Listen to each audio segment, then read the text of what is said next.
जय हिंद दोस्तों, army crown में एक बार फिर से आपका हार्दिक स्वागत है। फ्रेंड्स, आज का जो ये सेशन है बहुत ही ज्यादा खूबसूरत है। बने रहिए आर्मी क्राउन के साथ अंत तक और चलते हैं पहले क्वेश्चन की तरफ। आर्मी के बच्चों के लिए ध्यान दीजिए थोड़ा, क्योंकि उनका पेपर अब होने वाला है, काफी ज्यादा नजदीक आ चुका है। तो अपना पूरा जी जान लगाइए और चलते हैं पहले क्वेश्चन की तरफ। पहला क्वेश्चन स्क्रीन पे है, नंद वंश का संस्थापक कौन था? तो फ्रेंड्स, का सही जवाब हो जाएगा नंद वंश का संस्थापक महापद नंद था। ए आपका राइट आंसर सही जवाब हो जाएगा, नंद वंश का संस्थापक महापद नंद थे। बढ़ते हैं अगले क्वेश्चन की तरफ। अगला क्वेश्चन है, सिकंदर ने भारत पर आक्रमण कब किया? हर एक क्वेश्चन बहुत ही ज्यादा महत्वपूर्ण है। मैं वादा करता हूं आर्मी के एग्जाम में मैं जितना भी क्वेश्चन डाला हूं उसमें से कम नहीं तो आधे से अधिक क्वेश्चन तो आने ही आने हैं। सिकंदर ने भारत पर आक्रमण कब किया? तो सिकंदर ने भारत पर आक्रमण किया 326 ईसा पूर्व में। ये आपका राइट आंसर सही जवाब हो जाएगा, 326 ईसा पूर्व में सिकंदर ने भारत पर आक्रमण किया था। अब सिकंदर का आक्रमण हुआ किसके साथ था? तो पोरस के साथ।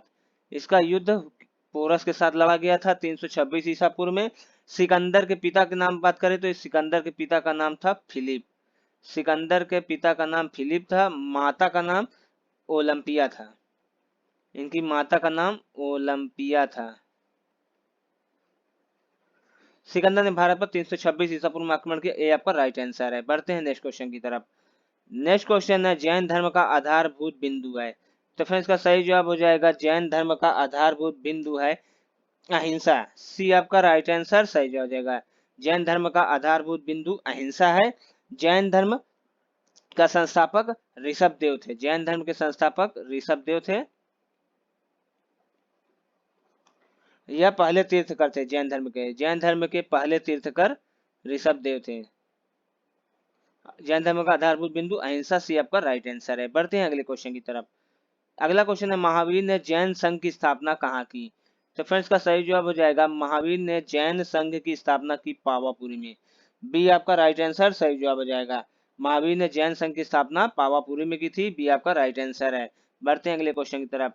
अगला क्वेश्चन है, चाणक्य का अन्य नाम था? इंपॉर्टेंट क्वेश्चन है ये, क्योंकि आप पिछले एग्जामों में आया हुआ क्वेश्चन है, एसआई यूपीएसआई में आया हुआ क्वेश्चन है, पुलिस में। चाणक्य का अन्य नाम, तो चाणक्य का अन्य नाम विष्णुगुप्त था। बी आपका राइट आंसर सही जवाब हो जाएगा, चाणक्य का अन्य नाम विष्णुगुप्त था। बढ़ते हैं अगले क्वेश्चन की तरफ। अगला क्वेश्चन है, सांची किस कला व मूर्ति कला का निरूपण करता है? सांची किस कला व मूर्ति कला का निरूपण करता है? तो इसका सही जवाब हो जाएगा बौद्ध। बी आपका राइट आंसर सही जवाब हो जाएगा, सांची बौद्ध धर्म का कला का निरूपण करता है। बी आपका राइट आंसर है। बढ़ते हैं नेक्स्ट क्वेश्चन की तरफ। नेक्स्ट क्वेश्चन है, शाहजहां का मूल नाम था? तो फ्रेंड्स, शाहजहां का मूल नाम था खुर्रम। ए आपका राइट आंसर सही जवाब हो जाएगा, शाहजहां का मूल नाम खुर्रम था। ए आपका राइट आंसर है। बढ़ते हैं अगले क्वेश्चन की तरफ। अगला क्वेश्चन है, दासबोध के रचनाकार हैं? ये भी ज्यादा महत्वपूर्ण क्वेश्चन है। दासबोध के रचनाकार है समर्थ रामदास। डी आपका राइट आंसर सही जवाब हो जाएगा, दासबोध के रचनाकार समर्थ रामदास हैं। बढ़ते हैं अगले क्वेश्चन की तरफ। अगला क्वेश्चन है, अष्टप्रधान किस शासक के शासनकाल में थे? ये बहुत ही ज्यादा महत्वपूर्ण क्वेश्चन है, क्योंकि ये कंफ्यूजन क्वेश्चन है। अष्टप्रधान होता है और एक होता है अष्टदिग्गज। तो पहले अष्टप्रधान की बात करते हैं। ये अष्टप्रधान क्या थे? अष्टप्रधान किस शासक के शासनकाल में थे? इसका आंसर हो जाएगा सी, शिवाजी। अष्टप्रधान शिवाजी के शासनकाल में थे, और ये अष्टप्रधान होते क्या है? शिवाजी के सलाहकार थे। शिवाजी के सलाहकार को अष्ट प्रधान कहा गया है। ठीक है फ्रेंड्स, तो अष्ट प्रधान किस शासक के शासनकाल में थे? शिवाजी के थे, जो कि एक सलाहकार थे। और अष्ट दिग्गज की बात करते हैं, तो अष्ट दिग्गज है 8 तेलुगु कवि। 8 तेलुगु कवि को अष्ट दिग्गज कहा गया है, जो कि कृष्णदेवराय के दरबार में थे। अष्ट दिग्गज कृष्णदेवराय के दरबार में थे, अष्टप्रधान शिवाजी के थे। तो कंफ्यूज नहीं होना है, सी आपका राइट आंसर है। बढ़ते हैं नेक्स्ट क्वेश्चन की तरफ। नेक्स्ट क्वेश्चन है, किस मराठा पेशवा को मैकियावेली कहा जाता है? तो इसका सही जवाब हो जाएगा नाना फडणवीस को। नाना फडणवीस को मैकियावेली कहा जाता है। ये आपका राइट आंसर है। बढ़ते हैं नेक्स्ट क्वेश्चन की तरफ। हर एक क्वेश्चन में बहुत ज्यादा महत्वपूर्ण लेके आया हूँ फ्रेंड्स। मेरा वादा है आर्मी के क्वेश्चन में मेरे जितने भी क्वेश्चन पढ़ाए गए हैं, इसमें से आधे से अधिक तो आने ही आने हैं। और हमारा व्हाट्सएप ग्रुप नंबर है 8799191206। आप इस नंबर पर कॉल भी कर सकते हैं, व्हाट्सएप ग्रुप नंबर पर जुड़िए, आपको संपूर्ण तरीके से आर्मी की जानकारी दी जाएगी। बढ़ते हैं नेक्स्ट क्वेश्चन की तरफ। नेक्स्ट क्वेश्चन है वास्को डिगामा कहाँ का रहने वाला था? तो फ्रेंड्स इसका सही जवाब जाएगा वास्को डिगामा रहने वाला था पुर्तगाल का। ए आपका राइट आंसर सही जवाब हो जाएगा। वास्को डिगामा पुर्तगाल का रहने वाला था। 8 जुलाई 8 जुलाई 1947 को यह भारत की खोज के लिए निकला था। भारत की खोज के लिए निकला था। वास्को डिगामा रहने वाला पुर्तगाल का है। ए आपका राइट आंसर है। बढ़ते हैं अगले क्वेश्चन की तरफ। अगला क्वेश्चन है सबसे प्राचीन वाद्य यंत्र। तो फ्रेंड्स का सही जवाब जाएगा सबसे प्राचीन वाद्य यंत्र है वीणा। डी आपका सही आंसर है। डी आपका सही जवाब हो जाएगा वीणा। बढ़ते हैं नेक्स्ट क्वेश्चन की तरफ। नेक्स्ट क्वेश्चन है वहाबी आंदोलन का मुख्य केंद्र था। तो फ्रेंड्स का सही जवाब हो जाएगा वहाबी आंदोलन का मुख्य केंद्र था पटना। पटना ए आपका सही जवाब है। राइट आंसर है। पटना वहाबी आंदोलन का मुख्य केंद्र था। बढ़ते हैं नेक्स्ट क्वेश्चन की तरफ। नेक्स्ट क्वेश्चन है किसे आधुनिक भारत का जनक कहा जाता है? बहुत ही ज्यादा महत्वपूर्ण क्वेश्चन है फ्रेंड्स ये। किसे आधुनिक भारत का जनक कहा जाता है? तो राजा राम मोहन राय को। सी आपका राइट आंसर सही जवाब हो जाएगा। राजा राम मोहन राय को आधुनिक भारत का जनक कहा जाता है। बढ़ते हैं अगले क्वेश्चन की तरफ। अगला क्वेश्चन है भारतीय राष्ट्रीय कांग्रेस की स्थापना की गई। तो फ्रेंड्स का सही जवाब जाएगा भारतीय राष्ट्रीय कांग्रेस की स्थापना की गई 1885 में।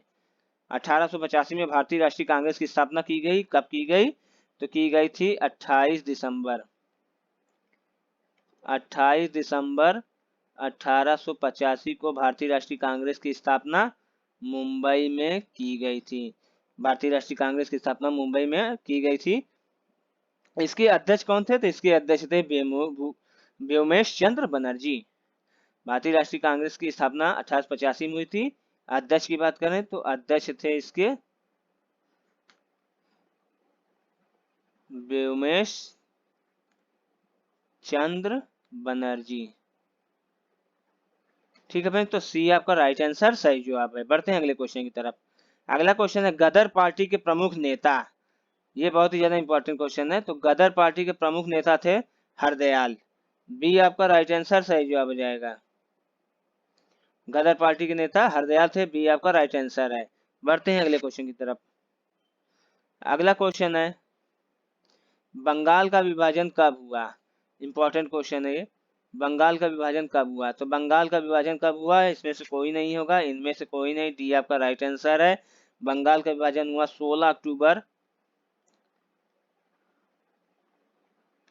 16 अक्टूबर 1905 को। 16 अक्टूबर 1905 को बंगाल विभाजन हुआ। इसे बंग भंग के नाम से जाना जाता है। बंग भंग के नाम से भी जाना जाता है। तो बंगाल के विभाजन 16 अक्टूबर 1905 को। डी आपका राइट आंसर है। बढ़ते हैं अगले क्वेश्चन की तरफ। अगला क्वेश्चन है भारतीय संविधान कितने भागों में विभाजित है? बहुत ही ज्यादा इंपॉर्टेंट क्वेश्चन है। भारतीय संविधान कितने भागों में विभाजित है? भारतीय संविधान 22 भागों में विभाजित है। डी आपका राइट आंसर सही जवाब हो जाएगा। भारतीय संविधान 22 भागों में विभाजित किया गया है। बढ़ते हैं अगले क्वेश्चन की तरफ। अगला क्वेश्चन है कौन सा नगर पालिका से संबंधित है? कौन सा भाग नगर पालिका से संबंधित है? तो इसका सही जवाब हो जाएगा 9 का ए। डी आपका राइट आंसर सही जवाब हो जाएगा। भाग 9 का ए नगर पालिका से संबंधित है। बढ़ते हैं अगले क्वेश्चन की तरफ। अगला क्वेश्चन है संविधान का अनुच्छेद 312 संबंधित है। बहुत ही ज्यादा महत्वपूर्ण क्वेश्चन है ये पिछले एसआई के क्वेश्चन में आया हुआ है। यह क्वेश्चन पिछले एसआई के पेपर में आया हुआ है कि संविधान का अनुच्छेद 312 संबंधित है अखिल भारतीय सेवा से। ये आपका राइट आंसर सही जवाब हो जाएगा। अखिल भारतीय सेवा अनुच्छेद 312 से संबंध रखता है। फ्रेंड्स हमारा व्हाट्सएप ग्रुप नंबर है 8799191206। आप इस नंबर पर कॉल भी कर सकते हैं। व्हाट्सएप ग्रुप नंबर पर जुड़िए। आपको पीडीएफ के साथ साथ आंसर भी उपलब्ध मिलेगा या नीचे डिस्क्रिप्शन में हमारा टेलीग्राम का लिंक दिया हुआ है। आपको वहां से भी इसका पूरा पीडीएफ प्राप्त हो जाएगा। बढ़ते हैं अगले क्वेश्चन की तरफ। अगला क्वेश्चन है भारत एक है। तो भारत क्या है फ्रेंड्स? राज्यों का संघ है। बी आपका राइट आंसर सही जवाब हो जाएगा। 29 राज्यों का से बना हुआ है भारत। भारत राज्यों का संघ है। बी आपका राइट आंसर है। बढ़ते हैं नेक्स्ट क्वेश्चन की तरफ। नेक्स्ट क्वेश्चन है मौलिक अधिकार संविधान के किस भाग में वादित है?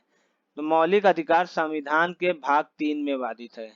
प्रतिपादित होगा भाग 3 में है। बी आपका राइट आंसर सही जवाब हो जाएगा। बढ़ते हैं नेक्स्ट क्वेश्चन की तरफ। नेक्स्ट क्वेश्चन है संसद का स्थायी सदन। इंपॉर्टेंट क्वेश्चन है। संसद का स्थायी सदन। तो संसद का स्थायी सदन है राज्यसभा। बी आपका राइट आंसर सही जवाब हो जाएगा। संसद का स्थायी सदन राज्यसभा है। स्थायी किस लिए है? क्योंकि स्थायी है इसलिए इसे भंग नहीं किया जा सकता, भंग नहीं होती है राज्यसभा, इस चीज को ध्यान दीजिएगा। राज्यसभा एक स्थायी सदन है। और संसद का लोकप्रिय सदन जब बोलेगा तो संसद का लोकप्रिय सदन हो जाएगा लोकसभा। संसद का स्थायी सदन राज्यसभा, लोकप्रिय सदन लोकसभा। बी आपका राइट आंसर है। इसके बनने की उम्र है 30 वर्ष, सदस्य बनने की। इसके 1/3 सदस्य, राज्यसभा के 1/3 सदस्य 2 वर्ष के बाद सेवा मुक्त हो जाते हैं। बी आपका राइट आंसर सही जवाब है। बढ़ते हैं अगले क्वेश्चन की तरफ। अगला क्वेश्चन है भारतीय संसद के ऊपरी सदन है। तो फ्रेंड्स इसका सही जवाब हो जाएगा भारतीय संसद के ऊपरी सदन है राज्यसभा। बी आपका राइट आंसर सही जवाब हो जाएगा। भारतीय संसद का ऊपरी सदन राज्यसभा है। और लोकसभा की बात करें तो भारतीय संसद का निम्न सदन, भारतीय संसद का निम्न सदन लोकसभा, उच्च सदन या ऊपरी सदन बोलिए तो राज्यसभा। बी आपका राइट आंसर होगा। बढ़ते हैं अगले क्वेश्चन की तरफ। अगला क्वेश्चन है देशांतरों की संख्या कितनी है। इंपॉर्टेंट क्वेश्चन है ये, ज्योग्राफी से क्वेश्चन है। इन देशांतरों की संख्या कितनी है? तो इसका सही जवाब हो जाएगा डी 360। कुल देशांतरों की संख्या 360 है। और 179 या 180, कंफ्यूजन है ये। 179 अगर ऑप्शन में रहेगा तो 179 मारेंगे, अगर 180 रहेगा तो 180। अक्षांशों की संख्या, अक्षांशों की संख्या 179 180 होगा। देशांतरों की संख्या 360 है। डी आपका राइट आंसर है। बढ़ते हैं अगले क्वेश्चन की तरफ। अगला क्वेश्चन है ग्लोब पर दाब कटिबंधों की संख्या कितनी है। तो ग्लोब पर दाब कटिबंधों की संख्या 7 है। सी आपका राइट आंसर सही जवाब हो जाएगा। ग्लोब पर दाब कटिबंधों की संख्या 7 है। बढ़ते हैं अगले क्वेश्चन की तरफ। अगला क्वेश्चन है विश्व का सबसे ऊंचा जलप्रपात। तो विश्व का सबसे ऊंचा जलप्रपात है एंजल जलप्रपात। सी आपका राइट आंसर सही जवाब हो जाएगा। एंजल जलप्रपात विश्व का सबसे ऊंचा जलप्रपात है। यह कोरोनी नदी पर बना हुआ है, कोरोनी नदी पर बना हुआ है। सी आपका राइट आंसर है। बढ़ते हैं अगले क्वेश्चन की तरफ। अगला क्वेश्चन है पृथ्वी पर सबसे गहरा स्थल। तो फ्रेंड्स का सही जवाब हो जाएगा पृथ्वी पर सबसे गहरा स्थल है मृत सागर। डी आपका सी आपका राइट आंसर हो जाएगा। मृत सागर को पृथ्वी का सबसे गहरा स्थल कहा जाता है। बढ़ते हैं अगले क्वेश्चन की तरफ। अगला क्वेश्चन है सुएज नहर का निर्माण कब हुआ। ये बहुत ज्यादा इंपॉर्टेंट क्वेश्चन है। सुएज नहर का निर्माण हुआ 1869 में। बी आपका राइट आंसर सही जवाब हो जाएगा। 1869 में सुएज नहर का निर्माण किया गया था। बढ़ते हैं अगले क्वेश्चन की तरफ। अगला क्वेश्चन है संसार में सबसे बड़ा महाद्वीप। तो भैया संसार में सबसे बड़ा महाद्वीप है एशिया महाद्वीप। बी आपका राइट आंसर सही जवाब हो जाएगा। विश्व में कुल 7 महाद्वीप हैं। एशिया, अफ्रीका, यूरोप, उत्तरी अमेरिका, दक्षिणी अमेरिका, अंटार्कटिका, ऑस्ट्रेलिया। संसार में सबसे बड़ा महाद्वीप एशिया महाद्वीप है, सबसे छोटा ऑस्ट्रेलिया। बी आपका राइट आंसर सही जवाब हो जाएगा। फ्रेंड्स हमारा व्हाट्सएप ग्रुप नंबर है 8799191206। आप इस नंबर पर कॉल भी कर सकते हैं। व्हाट्सएप ग्रुप नंबर पर जुड़िए, आपको पीडीएफ के साथ साथ आंसर भी उपलब्ध मिलेगा। या नीचे डिस्कशन में हमारा टेलीग्राम का लिंक दिया हुआ है, आपको वहां से भी पूरा पीडीएफ प्राप्त हो जाएगा। तो फ्रेंड्स आज के लिए इतना ही। उम्मीद है हमारा वीडियो आपको अच्छा लगा होगा। अच्छा लगा अपने दोस्तों में शेयर करिएगा, लाइक करिए और सब्सक्राइब जरूर करिएगा। फ्रेंड्स सब्सक्राइब करिएगा तो बेल आइकन को जरूर दबाइएगा, जिससे हमारा कोई भी नोटिफिकेशन होगा तो आपको वीडियो मिल जाएगा। तो फ्रेंड्स आज के लिए इतना ही। गुड नाइट, शुभ रात्रि, जय हिंद, जय भारत।